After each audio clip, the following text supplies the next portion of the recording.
ఎవరు ఒప్పుకుంటారన్నా మా మొదటి నుంచి లైన్ ఇదే. గతంలో రాజశేఖర రెడ్డి గారు 4% రిజర్వేషన్ ఇస్తున్నారని ఇచ్చిరన్న ముస్లిం బీసీ కలిపారు. ఇలా ఫైట్ చేసింది ఎవరు? మేమే ఫైట్ చేసిన లాడీ దెబ్బలు తిన్నాం మేము. ఆ రోజు కేసులనే మా మీద.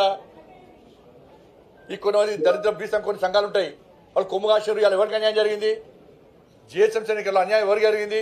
ఏడవైన బీసీ సంఘాలు, మరి ఏడవైన బీసీ సంఘాలు బీసీలకు అన్యాయం జరిగితే ఒక నచ్చాడు, ఒక నచ్చేమంటాడు బీసీలకు అమలు చేస్తుంటే బీజేపీ బీసీలకి 40% ఇవ్వాలని ఏమంటున్నాం? మీరు ఇద్దరు బీసీ సంఘాలు అంటున్నాయి కొన్ని సంఘాలు.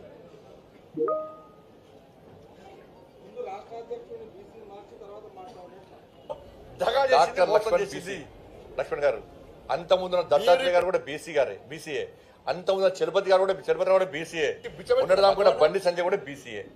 ఇలా మీ ప్రభుత్వం, మీ పార్టీలో ఎంతమంది బీసీలు ఉన్నారు? మా పార్టీలో ఎంతమంది బీసీలు ఉన్నారు? గతంలో ఇప్పుడు తెలంగాణ రాష్ట్రంలో మీ ప్రభుత్వంలో ఎంతమంది బీసీలు ఉన్నారు మంత్రులు? వాళ్ళ నరేంద్ర మోడీ గారి ప్రభుత్వంలో 27 మంది ఎంపీలు, బీసీ ఎంపీలు మంత్రులు, 12 మంది ఎస్సీ సామాజిక వర్గానికి సంబంధించిన ఎంపీలు మంత్రులు, 8 మంది ఎస్టీ సామాజిక వర్గానికి సంబంధించిన ఎంపీలు మంత్రులు. మా దేశ ప్రధాని బీసీ.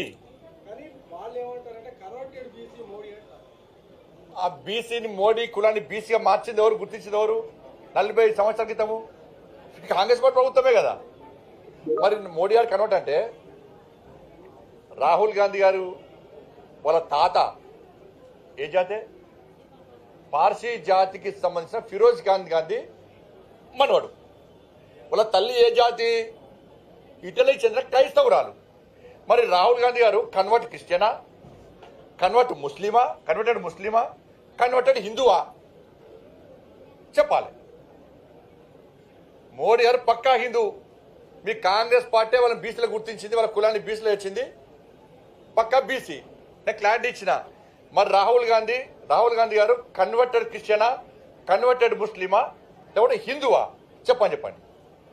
ఏ జాతికి చెందిన వ్యక్తి?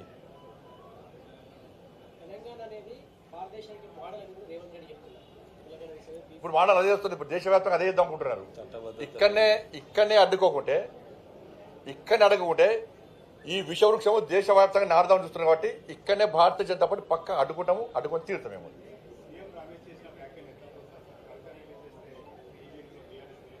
ఇది అన్న గతంలో నేను కూడా అన్నా. నేను చెప్తే చాలా మంది పట్టించుకోలే. తర్వాత వాళ్ళ చెల్లె అయిపోయింది. చెల్లె అయిపోయినాక మళ్ళీ ఇప్పుడు ఏమైంది? ఇప్పుడు సీఎం రమేష్ గారి పేరు. ఇవాళ బీఆర్ఎస్ కు వాళ్ళ పార్టీని నడుపుకునేటువంటి సత్తా లేదు. పార్టీని నడుపుకోలేని స్థితిలో బీఆర్ఎస్ పార్టీ ఉంది. పూర్తిగా అవినీతిలో కూరుకుపోయారు. ఇలా మేం చెప్పు కాదు, నరేంద్ర మోడీ గారు నిజామాబాద్ బహిరంగ సభలో క్లియర్గా చెప్పాడు. సీఎం రమేష్ గారు చెప్పింది వాస్తవము.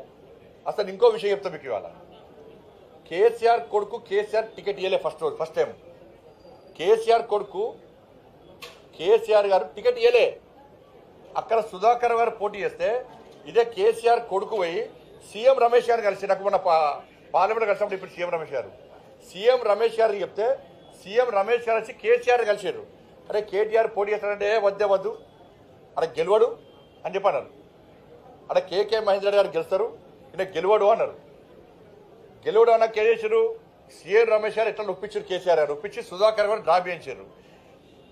అప్పుడు పరిస్థితి ఏంది? కేసీఆర్ కొడుకు పరిస్థితి 3 తల షర్టు, రబ్బర్ చెప్పులు, ఆ ఫోటో చూసినది అయితే అది. అప్పుడు సీఎం రమేష్ గారే ఆర్థిక సాయం చేసిండు.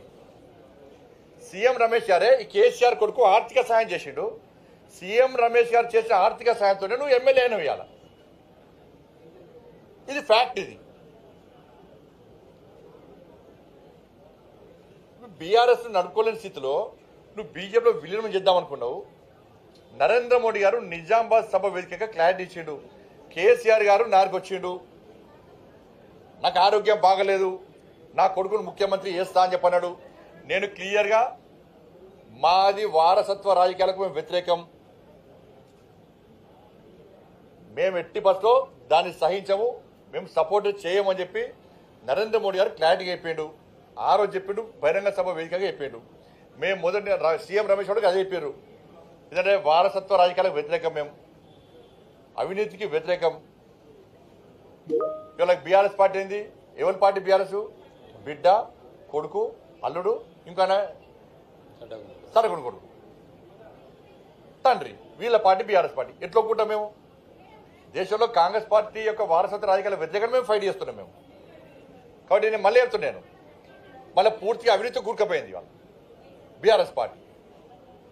మరి సీఎం రమేష్ గారు మాట్లాడిన దానికి ఇలా కేసీఆర్ కొడుకు సమాధానం చెప్పాలి. ఏదో మీడియా ఉంది కదని చెప్పి అది ఏం భాష నేను ఎంత బాగా అనిపించిందంటే, ఎవరి చలో చర్చకు సిద్ధమా? చర్చ వేదిక నేను ఏర్పాటు చేస్తాను.